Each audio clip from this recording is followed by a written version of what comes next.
123º dia. 1 Samuel 5.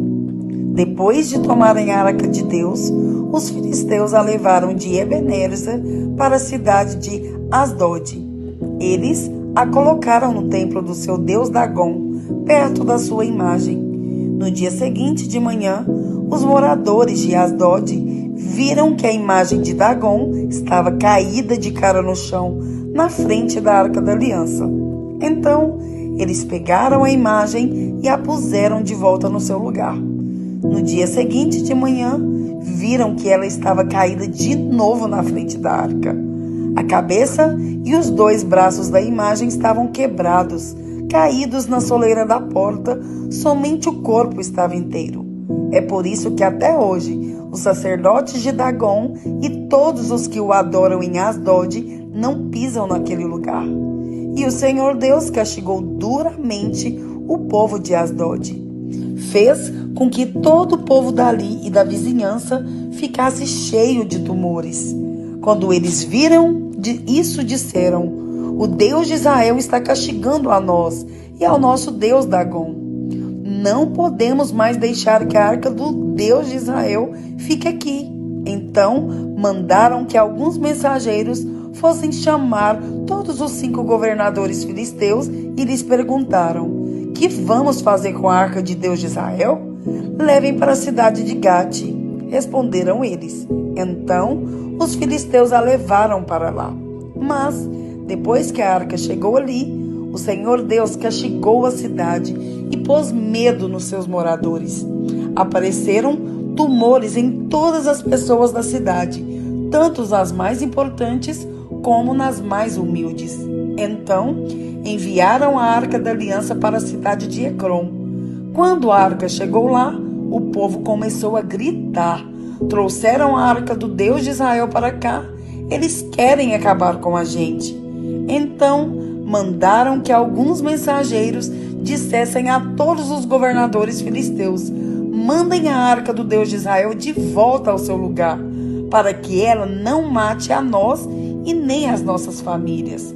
Houve morte e destruição em toda a cidade, por causa do castigo severo de Deus. Os que não morreram ficaram cheios de tumores, e os gritos dos moradores da cidade subiram até o céu. 1 Samuel 6. Já fazia 7 meses que a arca da aliança estava na terra dos filisteus. Aí eles chamaram os seus sacerdotes e os seus mágicos e perguntaram: que faremos com a arca do Senhor? Se a mandarmos de volta, o que devemos enviar junto com ela? Eles responderam: se vocês mandarem de volta a arca do Deus de Israel, não a enviem sem uma oferta. Mandem junto uma oferta para pagar pelo pecado de vocês. Assim, vocês serão curados e saberão por que motivo ele continuou a castigá-los. Que oferta devemos mandar? Perguntaram os filisteus. Os sacerdotes e os mágicos responderam: mandem 5 tumores feitos de ouro e 5 ratos também de ouro, de acordo com o número dos governadores filisteus, pois os 5 governadores foram atingidos pela mesma praga que caiu sobre vocês. Façam imitações dos tumores e dos ratos que estão destruindo a nossa terra e deem como presente a homenagem ao Deus de Israel. Assim, ele talvez pare de castigar vocês, os seus deuses e a sua terra. Por que razão vocês seriam tão teimosos quanto o rei do Egito dos egípcios? Não esqueçam que Deus zombou deles, até que eles deixaram os israelitas saírem do Egito. Façam o seguinte: arranjem 2 vacas que ainda não puxaram a carroça e amarrem as 2 a uma carroça nova. Depois, toquem os bezerros delas para o curral. Então, peguem a arca do Senhor Deus e a coloquem na carroça. Ponham também numa caixa, ao lado da arca, as imitações de ouro que vocês vão mandar ao Deus de Israel, como ofertas para pagamento pelos seus pecados. Aí, toquem as vacas para frente e deixem que elas vão para onde quiserem. E preste atenção, se a carroça for na direção da cidade de Bet-Semes, isto quer dizer que foi o Senhor Deus dos israelitas que nos mandou este grande mal.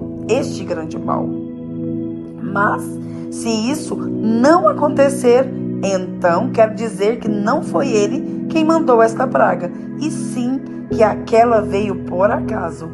E os filisteus fizeram o que os seus sacerdotes e mágicos haviam dito. Pegaram 2 vacas e as amarraram à carroça, e prenderam os bezerros no curral. Depois puseram a arca do Senhor Deus na carroça, junto com a caixa onde estavam os ratos e os tumores de ouro. Então as vacas foram diretamente para a cidade de Bet-Semes, andando e mugindo, sem se desviar do caminho. E os 5 governadores filisteus a seguiram até a divisa de Bet-Semes. O povo de Bet-Semes estava colhendo trigo no vale. De repente, eles olharam e viram a Arca da Aliança e ficaram muito alegres. A carroça, puxada pelas vacas, chegou até a plantação de Josué, de Bet-Semes, e parou perto de uma grande pedra.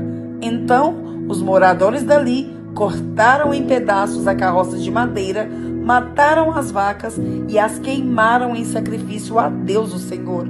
Os levitas pegaram a arca do Senhor e a caixa com as imitações de ouro e puseram em cima da grande pedra.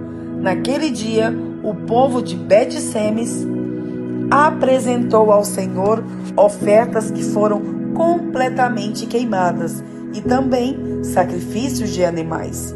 Os 5 governadores filisteus viram isso e no mesmo dia voltaram para Ecrom.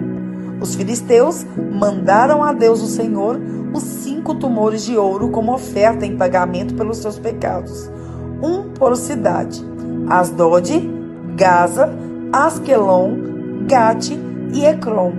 Mandaram também 5 ratos de ouro, de acordo com o número das cidades governadas pelos 5 governadores filisteus, isto é, as 5 cidades protegidas por muralhas e os povos que ficavam ao seu redor. Na plantação de Josué, que era natural de Bet-Semes, a arca de Deus foi colocada em cima de uma grande pedra. E essa pedra ainda está ali, como prova do que aconteceu. 70 homens de Bet-Semes olharam para dentro da arca da aliança, e por isso o Senhor os matou. E o povo chorou por causa dessa grande matança que Deus fez entre eles. Então os moradores de Bet-Semes disseram: quem pode ficar diante do Senhor, esse Deus tão santo? Para onde mandaremos a sua arca, a fim de que ele fique longe de nós? Aí enviaram mensageiros para dizerem ao povo da cidade de Jearim: os filisteus devolveram a arca da aliança do Senhor. Desçam até aqui e levem a arca. Salmos 49. Salmo do grupo de Corá, ao regente do coro. Povos, escutem bem isso. Ouçam todos os moradores do mundo, tanto os poderosos como os humildes, tanto os ricos como os pobres. Os meus pensamentos serão claros. Falarei palavras de sabedoria. Vou dar atenção aos provérbios, e enquanto toco a minha lira, vou explicá-los. Eu não sinto medo nas horas de perigo, quando os meus inimigos me cercam. Esses perversos confiam nas suas riquezas e se orgulham das suas grandes fortunas. Mas ninguém pode salvar a si mesmo, nem pagar a Deus o preço da sua vida. Pois não há dinheiro que pague a vida de alguém. Por mais dinheiro que uma pessoa tenha, isso não garante que ele nunca vá morrer, que ela vá viver para sempre. Todo mundo vê que até os sábios morrem, e morrem também os tolos e os ignorantes. E todos deixam as suas riquezas para os outros. As suas sepulturas são os seus lares perpétuos. onde eles ficam para sempre, ainda que tenham possuído muitas terras. O ser humano, por mais importante que seja, não pode escapar da morte. Como os animais morrem, ele também morre. Reparem no que acontece com os que confiam em si mesmos. Vejam o fim daqueles que estão satisfeitos com as suas riquezas. O pastor deles, a morte, os leva, e eles são condenados a morrer como se fossem ovelhas. De manhã, as pessoas corretas os vencerão. Os corpos deles apodrecerão na sepultura, longe dos seus lares. Porém, Deus me livrará do poder da morte, pois ele me receberá. Não se preocupem quando alguém fica rico e a sua riqueza aumenta cada vez mais, pois quando morrer, ele não poderá levar nada. A sua riqueza não irá com ele para a sepultura. Ainda que esteja contente com a sua vida e seja elogiado por ter sucesso, ele, quando morrer, vai reunir-se com os seus antepassados no lugar onde a escuridão dura para sempre. O ser humano, por mais importante que seja, não pode escapar da morte. Como os animais morrem, ele também morre. Salmo 50, Salmo de Asaf. Deus, o Senhor Deus, fala e chama todos os moradores do mundo, de um lado da terra ao outro. Deus brilha lá de Jerusalém, a cidade de perfeita beleza. O nosso Deus está chegando, porém não chega em silêncio. Um fogo destruidor vem na sua frente e em volta dele há uma violenta tempestade. Ele chama o céu e a terra como testemunhas para assistirem ao julgamento do seu povo. Ele diz: reúnam aqueles que são fiéis a mim, aqueles que fizeram uma aliança comigo, e como sinal ofereçam um sacrifício. Os céus anunciam que Deus é justo e que Ele mesmo é quem vai julgar. Deus diz: escute, meu povo, que eu vou falar. Vou ser testemunha contra você, povo de Israel. Eu sou Deus, o seu Deus. Não vou repreendê-los por causa dos sacrifícios e das ofertas que vocês sempre me trazem. No entanto, eu não preciso dos touros das suas fazendas, nem dos bodes dos seus rebanhos, pois os animais da floresta são meus, e também os milhares de cabeças de gado espalhados nas montanhas. São meus todos os pássaros dos montes e tudo que vive nos campos. Se eu tivesse fome, não pediria nada a vocês, pois o mundo é meu e tudo que nele há. Por acaso, preciso comer carne de touros ou beber sangue de bodes? Que a gratidão de vocês seja o sacrifício que oferecem a Deus. O que vocês deem ao Deus Altíssimo, tudo aquilo que prometeram. Se me chamarem no dia da aflição, eu os livrarei e vocês me louvarão. Porém, Deus diz aos maus: que direito têm vocês de recitar as minhas leis e de falar a respeito da minha aliança? Vocês não querem que eu os corrija e não aceitam as minhas ordens. Vocês ficam amigos de cada ladrão que encontram e andam com pessoas adúlteras. Vocês estão sempre prontos para dizer coisas más e não pensam duas vezes antes de pregar mentiras. Estão sempre acusando seus irmãos e espalhando calúnias a respeito deles. Vocês fizeram essas coisas e eu fiquei calado. Por isso, pensaram que eu era igual a vocês. Porém, agora vou repreendê-los. Vou mostrar-lhes os seus erros.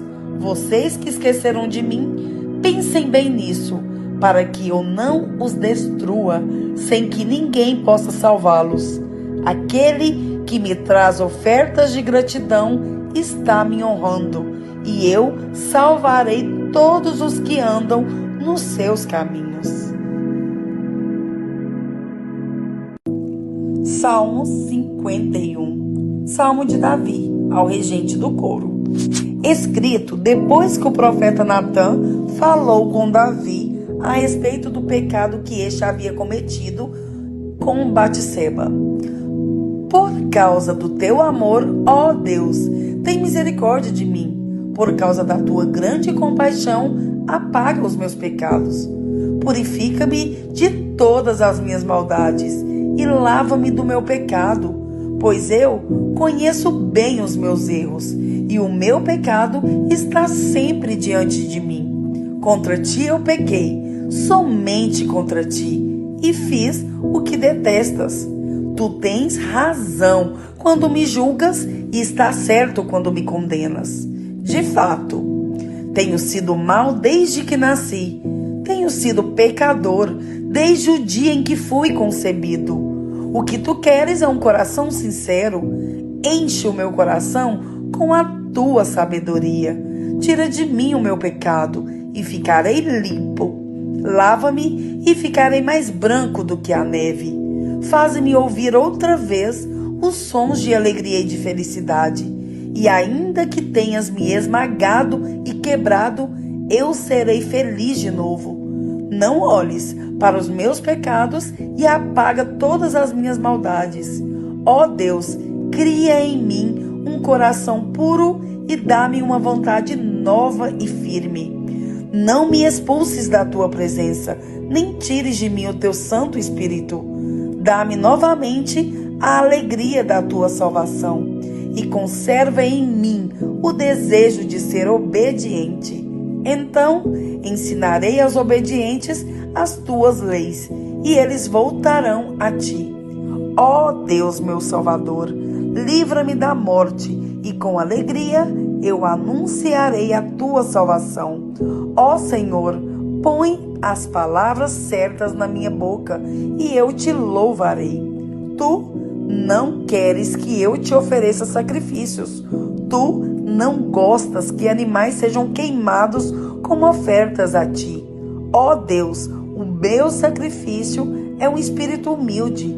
Tu não rejeitarás um coração humilde e arrependido.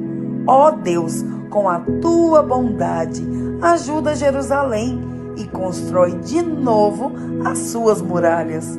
Então terás prazer em receber os sacrifícios certos e os animais que são totalmente queimados, e touros novos serão oferecidos no teu altar.